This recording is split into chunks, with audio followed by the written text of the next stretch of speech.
My name is Olusanya Olubusoye. I'm the coordinator of University of Ibadan Laboratory for Interdisciplinary Statistical Analysis. The STAT lab is located in the Department of Statistics, University of Ibadan, southwestern Nigeria.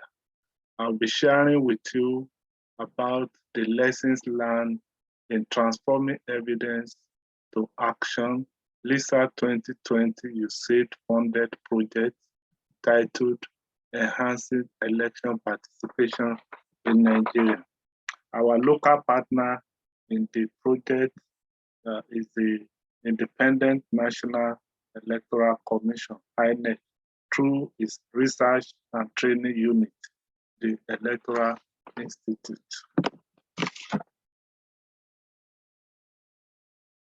The T concept tends to situate STAT labs between development challenges, knowledge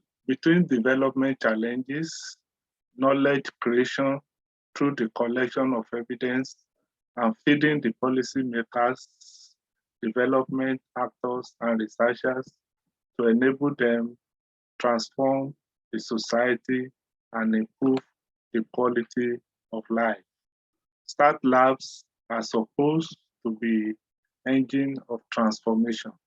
It is the responsibility of the STAT labs to be conscious of the development challenges within their vicinity and mobilize resources to gather reliable, useful, timely, and relevant evidence to assist the policy actors.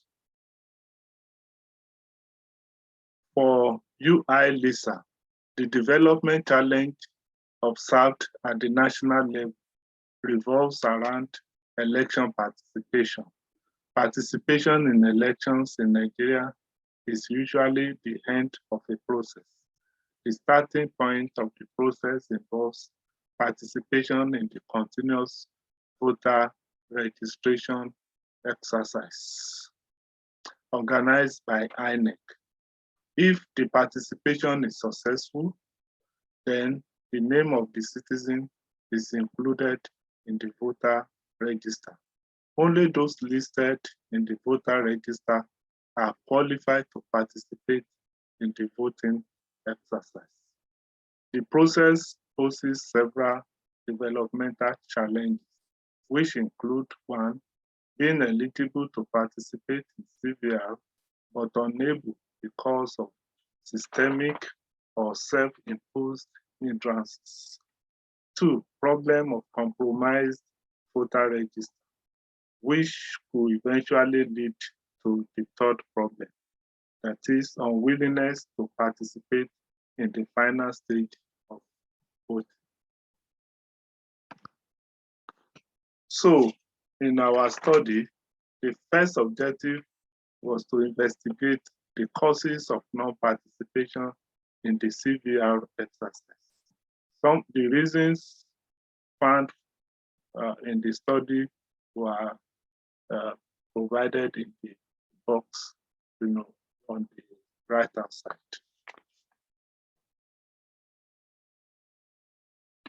The second objective focused on the voter register.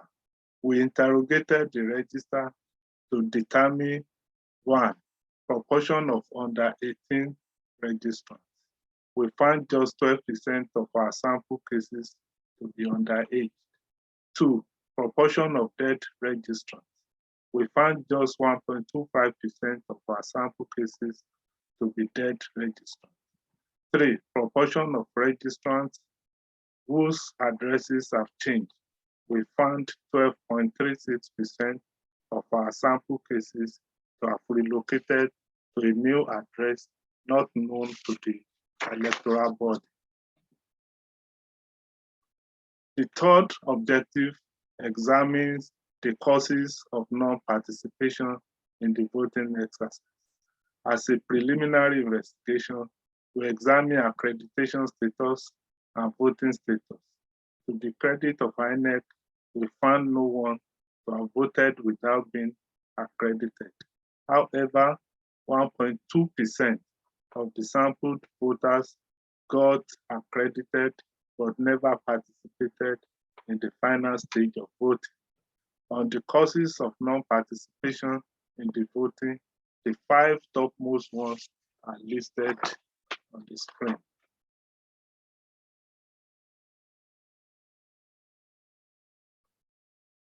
Now, regarding the lessons, I have grouped them under 4 C's: connecting, collaborating, communicating, and creating. Although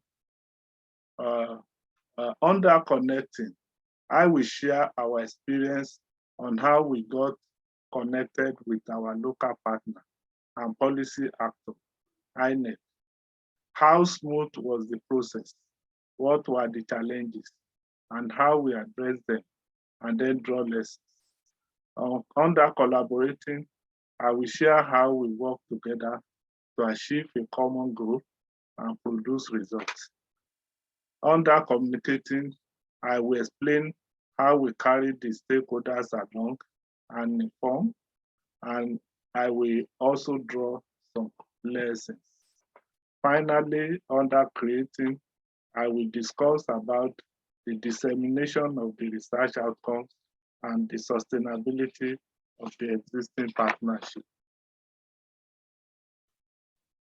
Connecting with INEC took about 3 months, due largely to lack of understanding of the protocols and administrative procedure within the agency. Rather than connecting with the secretary to the commission, we were making fruitless effort to connect with the honorable chairman of the commission. Also, we were requesting for a courtesy visit to see the chairman when we should have just stated our mission and specific requests. When connecting was becoming impossible, we used pressure groups facilitated by LISA2020 Director, Professor Eric Vance. He facilitated our contact with INEC through USAID Washington, USAID Nigeria, and the International Foundation for Electoral Assistance. For me, the lessons from connecting are, if you don't initiate the connection with policy actors, you may never be connected. 2, combine multiple approaches to achieve the connection. 3, don't be discouraged or feel disappointed for any reason. The real challenge in collaborating with policy actors is the consensual power imbalance. The collaborating partners are not equal in any way. The policy actor is often the dominating partner, partly because of the desire to receive their full cooperation to ensure that your project is executed successfully as planned. In our case, INEC was not going to make any financial commitment to the project, despite being the ultimate beneficiary. Sometimes also, opinions are sharply divided, and at times, needed information are considered classified. The solution we adopted was to accommodate whatever was possible, particularly on the budget side. We also often accepted their opinion. The lessons for START labs are many. The leadership must show competency on the subject matter and be technically sound. The START lab team leadership must be honest, transparent, accountable, open, and trustworthy in sustaining the collaboration. Communicating is very key. It must be comprehensive, truthful, and timely. In our project, we had to communicate with 3 major stakeholders, namely University of Ibadan Research Management Office, the INEC through the Electoral Institute, and USAID through LISA2020. The whole essence of communication is to give updates, inform about the challenges and the future plans. Through the guidance of the LISA 2020 monitoring and evaluation experts, we developed 8 monitoring and reporting indicators listed on the screen. Generating this monthly report and compiling the data for computing the indicators can be intimidating. The lessons here include START lab leaders must delegate and share responsibilities. They must be organized and keep records. They must leverage on the cloud storage technology such as Google Drive, Google Doc, Google Photo, Dropbox, Slack, etc. Finally, the transforming evidence to action must create shareable knowledge. The form to share the knowledge could be a challenge. Second, sustaining the collaboration to improve on the existing knowledge is also another challenge. Thus, we have produced 2 publications, policy briefs, and a monograph containing the full report of the project for easy dissemination and for future reference. To ensure sustainability, we are working together with our policy actor, INEC, through the Electoral Institute, to build the statistical capacity of their staff. START labs involved in T projects must think outside the box and far beyond the lifespan of the project. There must be a sustainability plan to sustain the collaboration and relevance of the lab. Here is the cover page of the monograph containing the full report of the study. Here is the cover page for the policy brief. Thank you very much.